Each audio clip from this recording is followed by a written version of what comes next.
Blue Reflection Tai is a video game by Gust, published by Koei-Tecmo in 2021 for the Sony PlayStation 4, Nintendo Switch and on PC via Steam.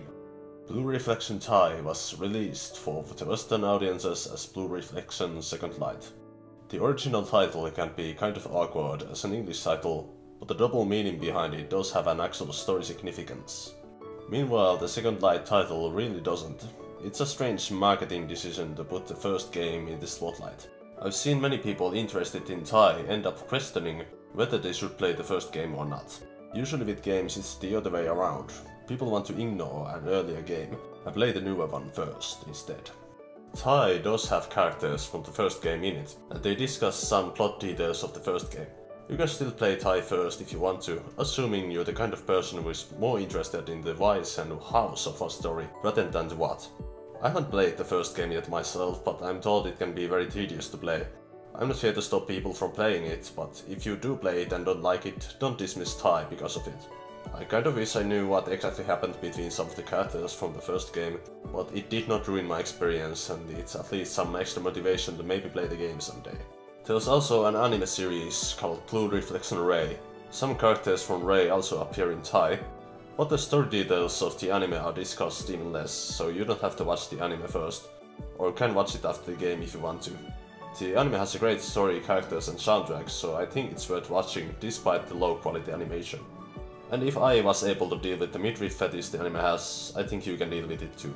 Blue Reflection Tai is an RPG where you play as Ao Hoshisaki, a totally normal high school girl living a normal life, until one day she suddenly finds herself in an unknown world, in a deserted school building, in the middle of a boundless sea with no way home in sight.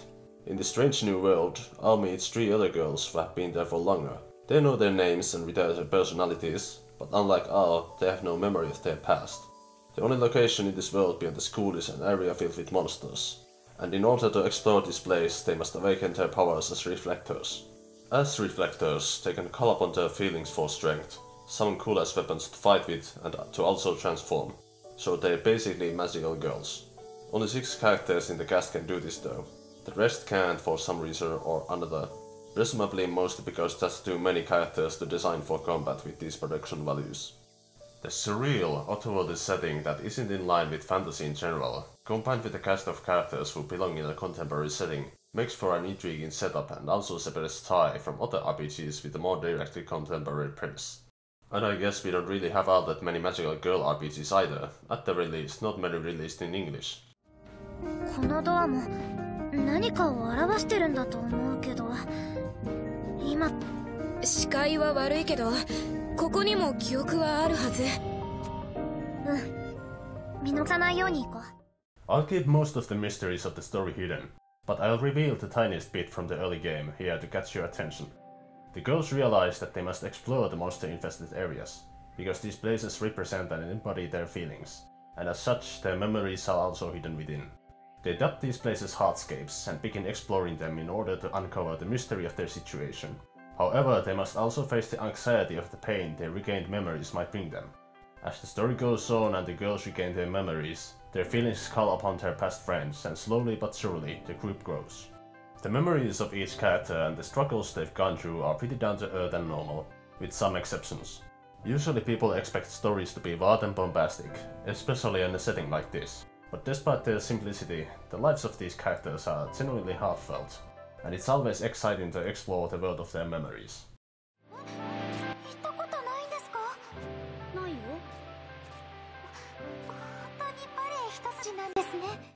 The story can be rather formulaic. You can usually tell what kind of steps are taken next and what follows. There's of course a lot of plot twists that you probably can't expect. While it does not erase the formulaic format, it also more than makes up for it. With this kind of a format, content within a story is easier to put together and easier to properly pace and organize. So I can see why it's done so much, especially with video games. Ao is more or less a perfect protagonist, both in relation to the themes of the game and as an entertaining viewpoint character. She has no specialty, no protagonist power. Beyond her colorful personality, she's simply a common, average, everyday chill who wants to be something special. This is something easy to relate to for pretty much everyone, and I believe anyone can connect with Ao on some level. What ends up making Ao special in the end isn't inherent to her, but rather drawn from her friends, the rest of the cast. Not purely as an exterior element beyond Ao herself, but through her interactions with them. Her development and character arc aren't tied to the supernatural elements of the story strictly, which instead act merely as catalysts for it. The message and execution is profound despite its simplicity. Ao is also both stupidly fun and stupid in a fun way. She's a lazy dumbass who's constantly trying to entertain not only herself, but everyone else as well, even though sometimes she ends up being a bother. But she's still sensible enough to usually apologize and make amends. This sensibility means she also tries to ensure everyone else is having a good time and not to merely have hers at her expense. Ao is also pretty flirty. The Yuri elements in Blue Reflection Tai involve a degree of ambiguity. Someone might think she's not actually flirting but is simply messing around, but I think she's just completely gay. Whether Ao is messing around or flirting, she also doesn't go too far and knows when to stop. It's difficult for me to imagine anyone who plays the game to not like Ao. She just carries such a lighthearted and enjoyable air everywhere she goes and whatever she does. The character writing of the game in general is very spontaneous. Characters aren't limited to certain archetypes and anime trope routines. Take Rena for example, the very science-type person of the group, logical and organized, but she's also a very genuine and emotionally vivid person. Ao, Yuki and Hiyori are all happy-go-lucky dorks, but all in their personal ways, and they all have purpose behind their personalities. The writing acknowledges their similarities and puts it in the spotlight during the interactions, while also contrasting their differences the same way. Some other characters like Shiho, Kokoro and Mio are more prim and proper, but still distinct from one another. Mio-san? それは... Depending on the person, some of the characters may be less interesting, and some of them may be less directly involved in the story at large, but they're still kept in your mind and sight with certain elements of gameplay. The game is filled to the brim with date events. Calling them dates can be a bit of a stretch despite the UI showing a heart symbol in the corner. When certain conditions are met, Ao can ask any of her friends to hang out with her. In these events, the characters generally discuss mundane matters like what hobbies they have, what kind of books they like, or about food and so on. It may be unremarkable, but these simple things add humanity to the characters. It also makes perfect sense. What else would a bunch of teenage girls talk about when they're stranded in an unknown world together? Even when some of the girls already faced their struggles several chapters ago, you can still regularly revisit them through the dating system and learn a tiny bit more about them. And every now and then, between the lighthearted date events, the girls also want to discuss more severe matters and bond with Ao more deeply. As I said earlier, the Yuri or girls' love side of the game is somewhat ambiguous. Most of the time the girls respond to Ao's flirting with reactions like, "That's a bit too weird" or "We're both girls." You can think of it as them rejecting their homosexuality or just them being straight. When the girls' relationship with Ao deepens enough, they can even hold hands during dates to totally appear as very good friends. With the stance the game takes, it's more or less up to the player to view things as they like, both fortunately and unfortunately. The more unfortunate part with this is that there are two occasions where you have to choose one girl to confide in. If it was only friendship, it'd be better if these situations were between Ao and the whole cast. If it's supposed to be romantic, it should feel more like it. As it is, it's left indecisive, and certain scenes that result from these choices could be more emotional with the whole cast, or alternatively, a more romantic approach would work better between two characters. So, if you're looking for the girls' love aspect in here, or even outright minority representation, Ao's relations with the girls can be disappointing. But there is an established couple in the cast who are treated 100% completely, sincerely and seriously as a couple. They have strong story relevance and their character dynamic is excellent. I'm not revealing who they are though, have fun finding out if you play the game. And don't forget to keep a bunch of handkerchiefs close. By the way, Cast's handholding technology is super impressive. The animations swap around so naturally, and the characters are in good sync without ever getting stuck in terrain. Sometimes the girls also ask Ao to do something for them, which can include basic RPG fetch quests, where you gather materials or kill 5 monsters. Some of them have fun or interesting details related to characterization, or a peek into how the girls make their daily life work. So there's at least some worthwhile context involved despite the very basic gameplay implementation. By completing both quests and date events, the girls also gain talent points. As their talents increase, you can unlock new traits and abilities for them.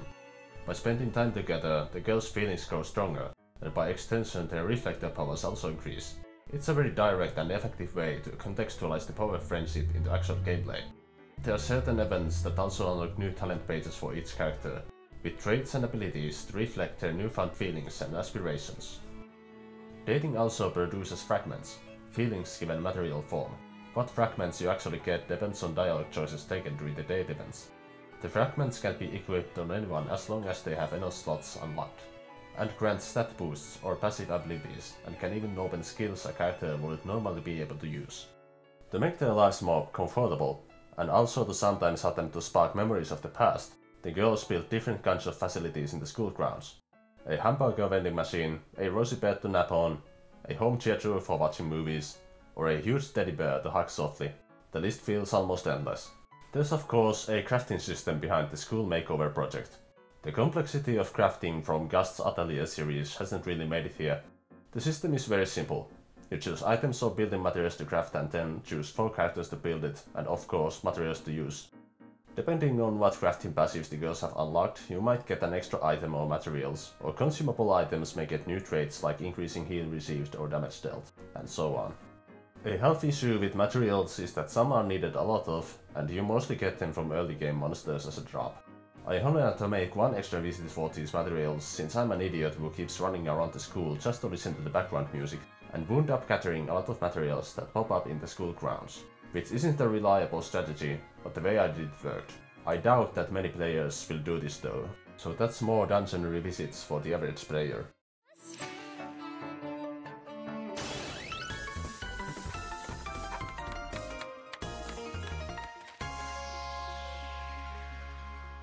School facilities have both gameplay and story-related uses. Each facility has a bonus that carries over to battle, like a simple strength or health bonus, or an activatable double-edged sword effect where you increase attack dealt and damage taken, for example. Some facilities have story significance, but creating certain facilities also unlocks state events for different characters. There will never be enough space to keep every facility built, but anything you replace ends up in storage, and can be re-erected whenever you want to without any material costs. In battle, the combat style of each girl also reflects their personalities. Ao and Hiyori are both energetic dummies who have more concern for others than themselves, so they're right in the face of the enemy dealing tons of damage, but can also protect their allies. Rena is conservative but also caring. She's the first character who can heal party members, while her offensive options improve the chances of knocking down enemies. An incapacitated foe can be taken out more safely after all. Hinako is a former ballerina, so her forte is speed and combo point accumulation, excelling in improving and maintaining the flow of combat. Natural for a dancer. You'll find out in the game itself why ballet is a personality. Shiho is closest to a loving housewife in the whole group, so she has a wider array of support abilities, but has no problem kicking ass either. Kokoro is more delicate than the rest in certain ways, so she keeps her distance with a rifle, and takes things slow and steady with the use of status ailments. The combat system is turn-based, but comes with an interesting twist. There's technically no regular attacks, only different skills unique to each character. The game utilizes a type of active time battle system where you have to wait for each character to reach a certain point on the line before they can act.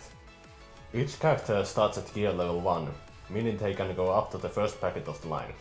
Depending on what skill they use, their ether recovery increases by varying amounts, meaning they move forward in the line faster. Once ether recovery reaches a certain point, a character's gear level increases to 2, so now they can go up to the second bracket, which allows them to use more skills at once, amassing even more ether. At each gear level, the girls' skills evolve, or new ones become available. At gear level 3, the girls also transform the reflector form, bringing a more significant increase in speed, power and change in abilities. I'm usually not a fan of active time battle systems, but I really like this one. The way the flow and momentum of battle keeps going higher as the fight goes on feels great. I've seen some complaints about how it feels like the first half of the battle is a waste of time. I disagree with that, and I think it's the wrong mindset to have with the combat system. But if they don't like it, then they don't like it. Other elements of combat also grow as the battle goes on. There's a combo point system that basically increases as you use skills. The higher the combo grows, the higher your damage multiplier also increases. The combat system also involves knockbacks. If an enemy is weak to a certain element, using it knocks them back, delaying how soon they get their turn. Skills also have different traits like status ailments or increasing chance of knocking the enemy down. Choosing what you need the most, ether speed, combo points, damage, knockdown, knockback, etc. is basically the foundation of the little micro-strategizing in combat that's not absolutely necessary to win a fight, but optimizes the process in a fun way. There's also a degree of synergy in some of the skills. For example, Kokoro can hit an enemy with an ailment and reduce their resistance to the spark element, which Al can follow up with a skill that increases critical damage, and a spark element skill that always deals a critical hit to anything afflicted by a status ailment. Knockdowns, not to be confused with knockbacks, can happen to both enemies and your party members, indicated by an intensifying bluish-green ring around the character. If someone's hit often enough, they eventually knock down, becoming unable to act for a while. If it happens to one of the girls, their gear count is reset. Before a knockdown is caused, simply using any skill will rebalance a character and reset the knockdown build-up, which applies for enemies as well. So if you want to knock an enemy down, you have to put them through a heavy onslaught of attacks before they can commit to an action. The combat system is excellent, but comes with a few weaknesses. It's generally more entertaining in boss battles than normal fights, since there's more time to stack higher eta speed and combo counts. Another issue would be enemy variety.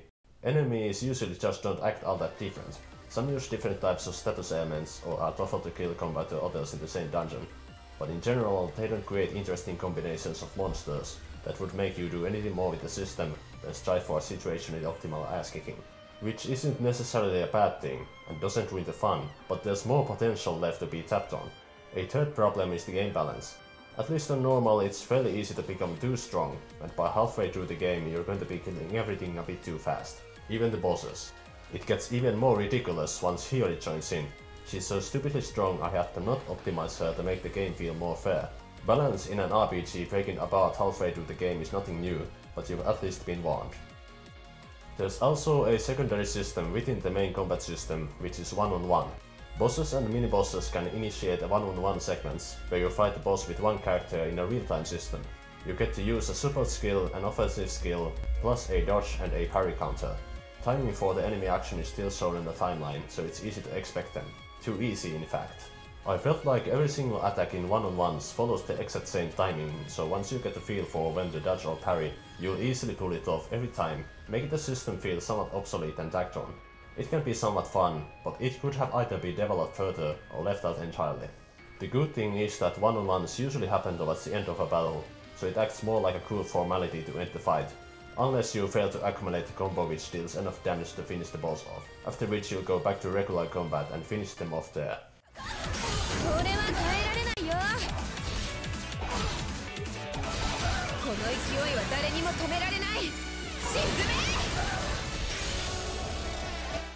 Blue Reflection Tai is one of those RPGs where enemies appear in dungeons and you have to smack them to start the fight. Rather than using random battles, you get to choose your fights.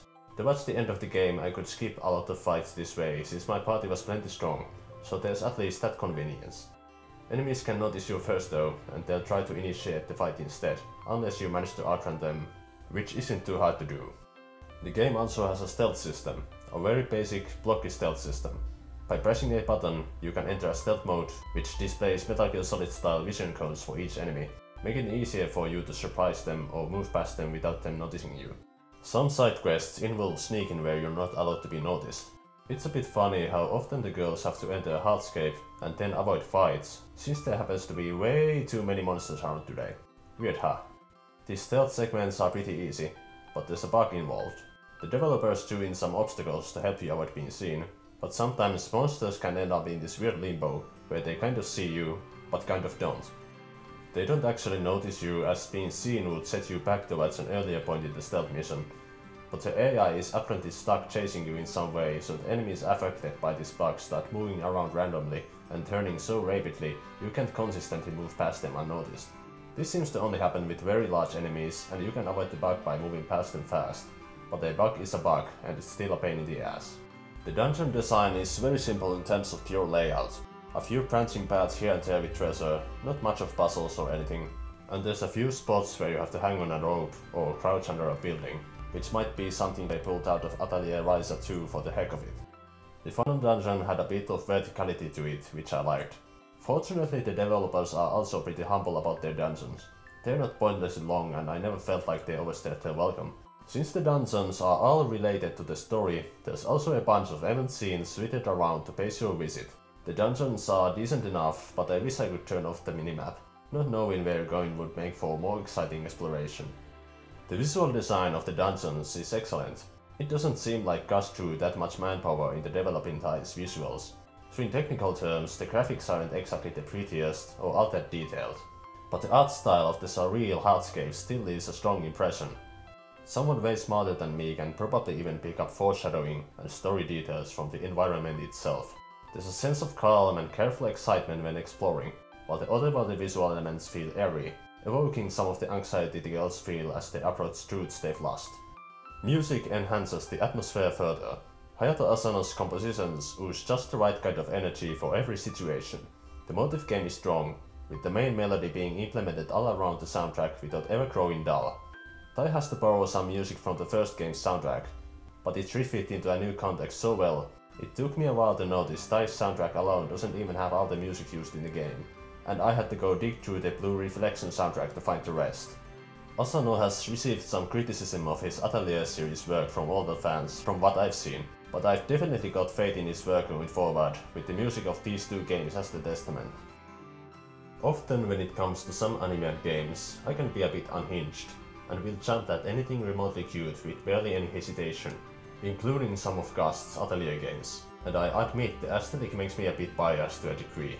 Tai, however, is a strange outlier in that its character designs initially didn't appeal to me. I was actually somewhat disappointed with some footage I saw. It reminded me of those dolls that have a sort of anime look to them, but the material and the way they're made gives them an uncanny look. However, once I played the game, it grew on me, and I overall like the character designs, but I'm not crazy about them. It's actually refreshing to have a more neutral approach to something and judge characters based on more important aspects like personality and chemistry. It took me a moment to get used to the design style of the reflector outfits, but I think they're really cool. Ao's Death Guard look for one is plain awesome, especially the transform animation.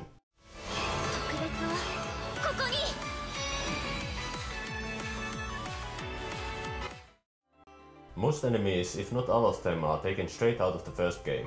Their designs aren't that interesting, and for something meant to represent the girl's emotional distress, they're not very detailed for that purpose, which is a shame in a game that put so much effort into its ludonarrative elements. Tai is in general a very asset-sparing project, and it may be part of the reason why this game could be made in the first place. Despite being asset-sparing, it's also very asset-wise, so most of the money and effort can go into more important stuff. The story is mostly shown through event scenes which use pre-made animations. A lot of things don't have actual animations for them, or aren't even shown. Like if the girls play badminton, it's not shown, they just say they did with a black screen between, and you'll just have to run with it. If you're not used to low to mid-budget RPGs, this might come off as awkward and confusing. I'm very used to them, so it doesn't really bother me, and I can at the very least enjoy a blessed existence on a timeline where I can see Ao be balling. Funny how this is one thing they decided to animate. I played and recorded the game on Nintendo Switch, which has its visuals toned down compared to the PlayStation 4 and PC versions. The resolution is clearly lower, there's less detail in the textures, and shaders are also more simple. For me personally, the shaders aren't an issue. I dislike the glossy shaders, which was one of the more off-putting visual elements in footage I saw before buying the game. The Switch version runs alright. In docked mode, the resolution seems to be higher, but the system has some trouble keeping up, and frame rate ends up less stable compared to handheld mode. However, in handheld mode, there's considerably less anti-aliasing, and some transparent effects render jagged edges. The game has no UI or text scaling options either, so in handheld mode and on small TVs some text is hard to read, because the font is too small. The footage I have here doesn't really do justice to how well the colors display on a TV, and my TV is over 10 years old, so it's probably not doing most of the job here. Also, the Switch battery seems to last roughly 5 hours of playtime for the game. The PC version hasn't received any hate, so I suppose it's a stable and functional port, and worth getting if it's your preferred platform. But it's only available as a digital release on Steam only. The PlayStation 4 is also a thing, I guess, but I have no experience of that version other than hearing no specific complaints from any friends who may have played the game on the console. If you want the best visuals with the usual risks of a PC port, get the Steam version. If you like the safety and ease of use of a console and want better visuals and frame rate, go with the PlayStation 4. Or if you happen to somehow be a PlayStation 5 owner, the game is backwards compatible. And if you don't mind a graphical downgrade but want to play the game on the go, the Switch version is still a good choice. Speaking of Steam and Sony, the English text acts as if the girls are college students, when they're clearly wearing high school uniforms. There's no particularly sexualizing content or fan service in the game beyond swimsuit DLC, but I suppose the publishers wanted to ensure Steam or Sony Interactive Entertainment won't get on their backs over sexualizing minors, when Steam especially has been really inconsistent and difficult about it regarding visual novels and anime-style games. The localized script gets some bad rap here and there. I suppose people who learn to understand a bit of Japanese from anime or something forgot to learn some English in the process, and forgot that a good translation has to rephrase a lot of dialogue for the prose to come off as more natural. There's some stiff bits here and there still, and they also made a few contextual mistakes, but for the most part the English script is well done and enjoyable to read. Kind of mid-editing, I have to throw in a little intermission here about something. This game has an extra ending. I'm not going to spoil any story details of course, but if you want to figure out yourself how to unlock it, and so on, and just don't want to hear anything about it, skip to whatever time tag is shown on the screen. After you finish the game, you receive a bunch of New Game Plus bonuses, including an ominous message. You have to beat the game on a New Game Plus file to get a new ending. I myself watched it on YouTube like a real scumbag. Despite how much I love the game, I didn't want to pour another 45 hours into it right away. There's very little to the actual ending scene, but the way it's made adds so much to the game, and what I got absolutely destroyed me, in a very good sense that is. If there was no internet that could save me time in a situation like this, I would have absolutely replayed the game on a New Game Plus file. Absolutely no hesitation. It's weird how between all these behemoths of RPGs over the last year, this game is the one that found a special place in my heart. A low-budget, ridiculously asset-wise lesbian magical girl adventure ended up impressing me more than so many other games. I'd love to recommend this game to everyone, but I know the general premise, poor balance and overall low-level technical implementation won't impress most people. Pardon the pun, but for me personally, so much of the game simply ties itself together into a strong whole, so well that I don't mind its weaknesses. I expected Blue Reflection Tie to be just another fun Ghost RPG, but what I got instead was an engaging story of acceptance and rejection. Not in a chronological and binary sense where we remove the so-called bad seeds from the good ones, out with the bad old me and in with the new good me. Tie presents acceptance and rejection as a feedback of positive tension and interaction. If we want to reject something unwanted, it has to be accepted in the first place. We have to acknowledge it and live with it. We can never truly reject anything. The mere notion of rejection implies awareness in itself, and awareness is the slightest form of acceptance. You can't grow anything out of emptiness. You need the nasty and unsightly past, or you won't have a present or a future. Thus, acceptance and rejection are always tied together. This is what I received from Blue Reflection Tie, and I also went through a roller coaster of emotions while at it. This game turned me into a human waterfall. It's a factor in inspiring me to try and become a more loving and caring person. It ended up becoming one of my most important RPGs of the 8th console generation, if not one of the most important RPGs of my entire life. See you again.